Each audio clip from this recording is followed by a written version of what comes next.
All right, Alexander, we have some breaking news. We don't know much about the circumstances in and around this breaking news story, uh, but let's discuss it. Alexey Navalny has died in prison, in a Russian prison. He was 47, and the reports are right now, and I stress this right now, the reports are that he died of a blood clot. This could change with more with time and with more investigation. But as of this moment that we're recording this video on a Friday afternoon, the cause of death appears to be a blood clot. Um, Look, NATO is saying that they want answers to this question. I've already seen some tweets. They want answers to the circumstances around his death. I'm already seeing tweets from various European government officials saying that Russia is to blame and Putin killed Navalny. We're going to get a lot of this now. Um, you've covered Navalny pretty extensively. Um, what what are your thoughts about this? What does this mean going forward? Well, Your well, reaction? of course, the first thing to say, when anybody dies, is that this is a tragedy for him, and it's a tragedy for his family, and one has to always remember that. I mean, whatever your personal views about Navalny, I mean, this is a tragedy for them, and one has to think about those people at this time. But we are a geopolitical channel. We have to deal with the geopolitical and political implications of this. The first thing to say is that Navalny has died. He's died young, and there will be questions. And logically, there ought to be an autopsy and an investigation. But whatever that investigation produces, even if third parties were to participate in it, as night follows day, the narrative that we will be getting in the West is that he has been murdered by the Russian authorities on Putin's orders. I mean, that is going to be what they're all going to say. And it's, I personally think, unlikely to be true. Why would Putin want to murder Navalny now when he's in prison and a discredited figure in Russia itself? But, that's my opinion. I can't, disprove the fact that Putin murdered him. I don't believe it, but myself, but, I can't disprove it. But the point is that is what people are going to say. The problem the West has, they'll be talking about Navalny. They'll be talking about Navalny continuously. But having made these claims about Putin, the mass killer and mass murderer, to such an extent already, I doubt that it's going to have very much traction, because by now Putin has been bomb-proofed against all of this. I mean, they've made these claims about Putin so often that ultimately it's not going to damage him politically in Russia, and it's not going to damage him politically in the West. What it does do is that it deprives the West, this death, however it happened, deprives the West of the one figure who, entirely wrongly in my opinion, but the one figure that they still imagined might one day take over from Putin and lead Russia, and lead Russia in a pro-Western direction. So, in a sense, they will see it as a defeat for themselves, just as they saw the death of Prigozhin last summer as a defeat for themselves. Because without Prigozhin and without Navalny, of course, two completely different people, there is no one to challenge Putin who might take Russia in a different direction. There is no one like that left. Well, I mean, to be accurate, um, the West may have had that perception about Navalny and other opposition figures as well. Not only Navalny, but all of the opposition figures that they like to promote. They may have that perception from the outside looking in, but inside of Russia, all of these figures, all of these people are polling anywhere between 0.5% to maybe 1% or 2% at best. I mean, I'm being very optimistic here as far as their polling numbers. I mean, the closest opposition to Putin, which does do very well in elections, is I believe the former communist, what was the Communist Party. I mean, they are the number two party in Russia, and they are strong. They're a strong party in Russia with representation. But the death of Navalny most likely was or is related. At least the reports that we're getting is that it's related to the blood clot, to a health issue. So I don't want to get into that, but the timing of Navalny's death, a lot of stuff is going on, and I don't want to get into conspiracy theory type of narratives, but we have to talk about this. You have Avdiivka, the collapse of Avdiivka. You just had this interview with Tucker Carlson where I guess you could say, for lack of a better word, that Putin was presented in a favorable light to the Western audience. I mean, you can make that argument. Putin has elections in a month, and you can see that the West is scrambling to try and figure out a narrative for these elections that's anti-Putin. They're trying to find figures. The BBC is really trying hard to find various opposition figures to build up, but no one really resonates with a Western audience. They had this Dubrovnik, I believe, this lady, and Nadej. I forgot their names, but they don't stick in the memory, and then they realize this. So what do you make of everything that has happened in the last week, which really has tilted to the benefit of Putin and Russia? Now you're going to have a story which, as you rightly said in the beginning of the video, is a tragedy for his family and for his loved ones. But it is a story that's going to tilt in the West negatively for Russia and for Putin. It is going to tilt very negatively. I mean, over the next couple of days, we're going to have lots and lots of stories about Navalny. And the country where perhaps this is going to make the biggest impact, because they've made a big issue of him, there is Germany, by the way. The Merkel went way out supporting Navalny, very much, by the way, to Putin's ultimate irritation. So it's going to be heavily played up and featured in the German media. But ultimately, as I said, in terms of its political consequences and even its, if you like, media consequences, well, maybe it will take away some attention from Avdiivka. Maybe it will take away some attention from Tucker Carlson's interview with Putin. But in the fairly short run, it really won't matter, because the Western public has been told about Putin being this ruthless dictator who murders his opponents for so long that this is just another example of this as far as they're concerned. I mean, it's not going to change perceptions of Putin radically in any way. And, the Tucker Carlson interview was important. It shows him, as I said, rational and relaxed and in control. But those who choose to believe that Putin is this murderer would not have been persuaded by Tucker Carlson that he is not. And those who were impressed by Putin in that interview, I doubt that they're going to allow an event like Navalny's death to worry them too much either. I mean, that sounds all very brutal and rather cynical, but I think this is the case. What I think it does do, and I come back to what I'm saying, is that ultimately it deprives the West of even a symbolic figure that they can latch onto and say that he's the true opposition to Putin in Russia. Navalny was not the true opposition to Putin in Russia. You're absolutely correct. If you're talking about the true opposition to Putin in Russia, mostly it comes at the Communist Party, possibly the right-wing Liberal Democratic Party, which is not liberal or democratic, or it's not liberal in any conceivable shape or form, but they might, become conceivably a stronger political force.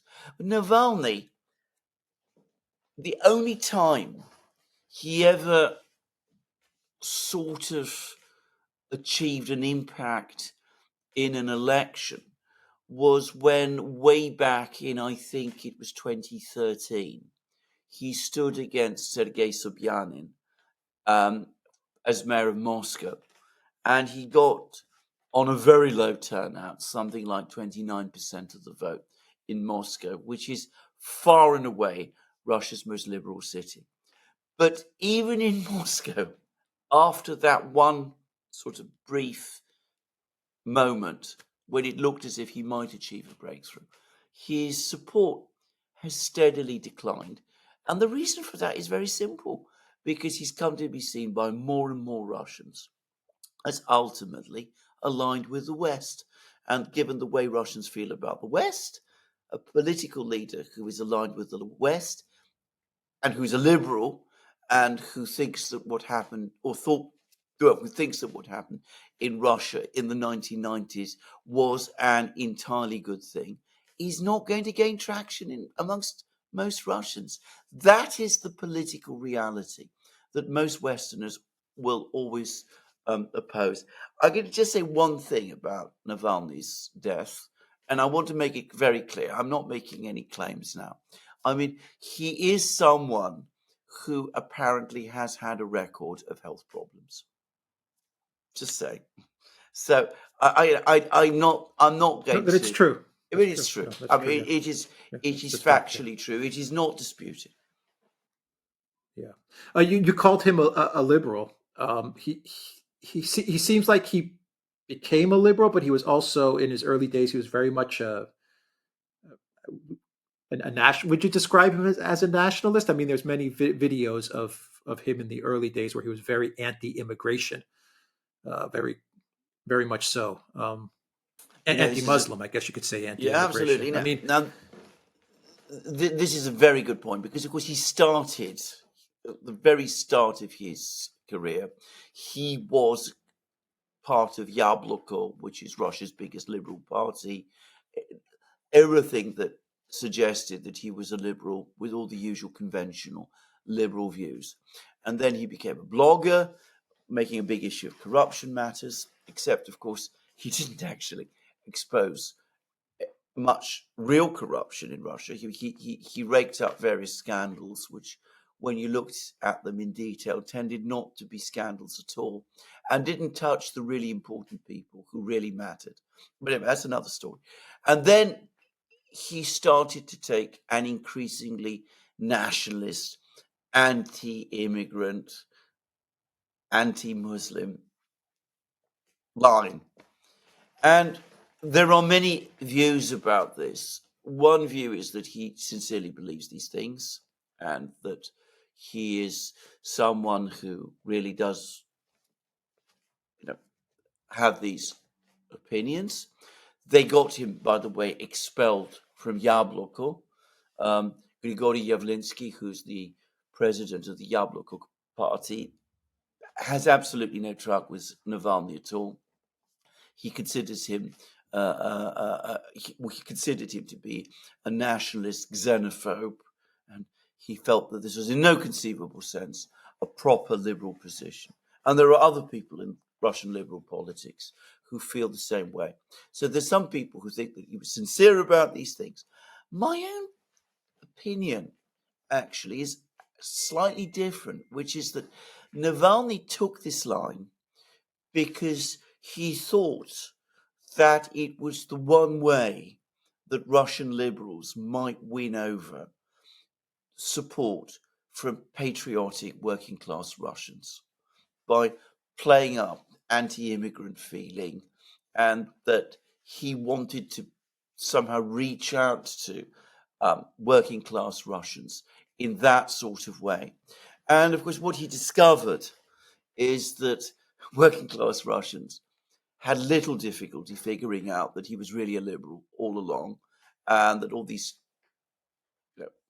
anti-immigrant positions he was taking were not really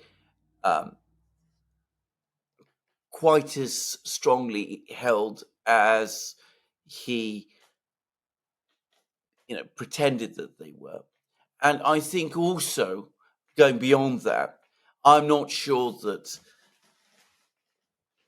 anti-immigrant policies were quite as important for them as Navalny imagined they were, given that the government itself does have very strong policies about immigration. So in the end, it failed. And over time, he gradually dropped those positions when he saw that they weren't working and drifted instead back towards more conventional liberal politics. So I think myself that it was more an episode in his career rather than a real sign of where his real ideas and positions were. Right. Let me ask you a final question, and I think we do have to explore this line of thought as well. Um, Protests in Moscow, protests in St. Petersburg. Do you think something has been activated in order to get some sort of instability started in the two big liberal cities in Russia? And do you think that that the European Union, Germany, NATO, the Biden White House will use this in one form or another to escalate with Russia, um, perhaps as a way to push for money to Ukraine, perhaps as a way to push for more weapons to Ukraine, perhaps as a way to push for more sanctions, or something, some sort of mechanism to escalate further with Russia, given the way they're going to position and report about Navalny's death. Uh, Um, what do Absolutely. you think about I those think it is statements? highly likely there will be attempts to organize protests in Moscow and St. Petersburg, and perhaps even in other places. And I also think that they're going to use this fully to the extent that they can. But I don't think it's going to work. I think at the end of the day, if there are protests, they'll be small, and the authorities have shown that they have all the means that they need to control those protests. So I don't think that's going to make a big dent in Putin's position. That is one. And the second is obviously, as I said, they're going to use it to blacken Putin's name even further. But the problem they, as I said, they have is that they've demonized Putin already to such an extreme degree that I just don't really see how adding this one on is going to add to the totality of what they've been doing for many years now. The one thing it could do, and this isn't to be completely discounted, is if we get a president in the future, say a President Trump, just say, who does want to meet Putin, try to find some way forward to try and repair relations.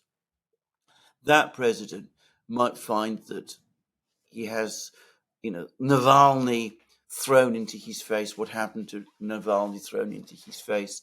They'll say, how can you sit down with a murderer, someone who murders Navalny in the way that he has done?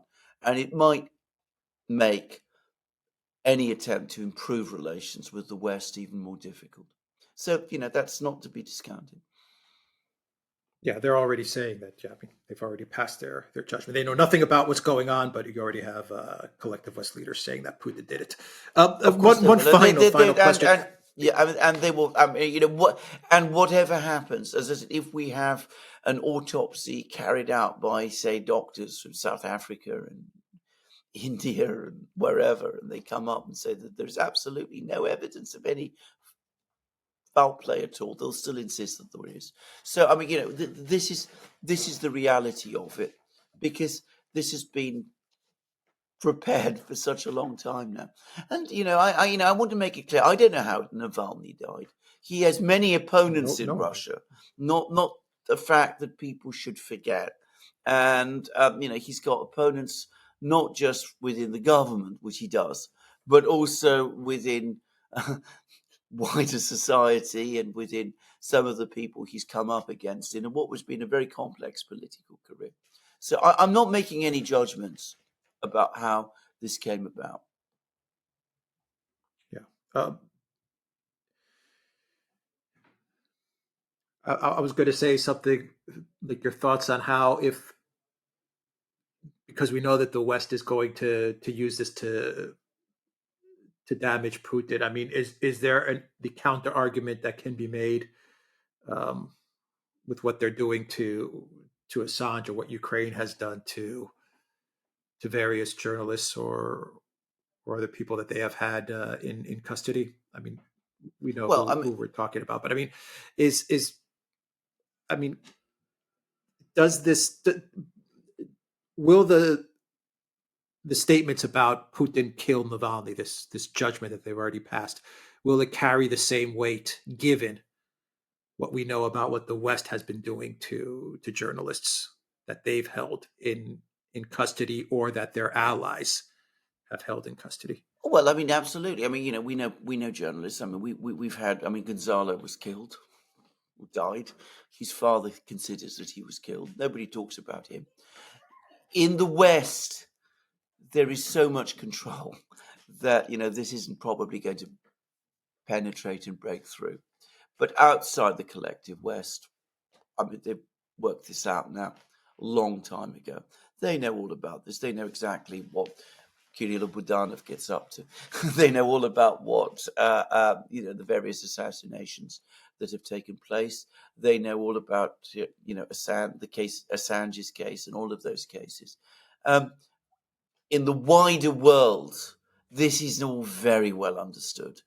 But as I said, in the West, in the collective West, don't expect that alternative narrative to be granted much space and to gain any kind of traction. Right. Okay, we will leave it there. I don't know if you have any other thoughts with this breaking news. Once again, we're reporting this news on Friday afternoon, on February 16th. So things may change by this evening, or by tomorrow, or over the weekend. So any other thoughts? I have to say this again, and I want to repeat this. I don't think Navalny had any political traction in Russia. He did briefly have a certain amount of support in Moscow, but that has whittled away. And the reality about Navalny, which again Westerners find very difficult to understand, or at least Western critics of Russia find very difficult to understand, is that the more of Navalny that Russians saw, the more his support tended to dwindle away. He was not actually someone who was able to get a message across to most Russians. They didn't like him, and they didn't like his message. And the way he conducted himself, not just on a few occasions, but on many occasions, was almost calculated to put people off. This is, in terms of Russian politics, not a significant event, however difficult it is for some people to accept. More significant is going to be the international reaction, which is predictable, though. I mean, we know what the reaction is going to be, though. So yes, but there will be okay, disappointment.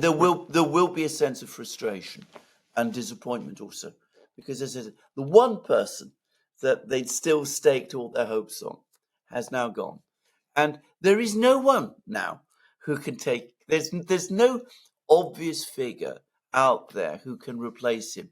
I mean, he was the one liberal politician who sort of cut through briefly among some Russians, and in the wider West, everybody else is just a grey blur. all right, we will end it there. The Duran.locals.com. We are on Odyssey, BitChute, Rumble, Telegram, Rockfin, and Twitter X. And go to the Duran shop. 15% off all t-shirts. Take care.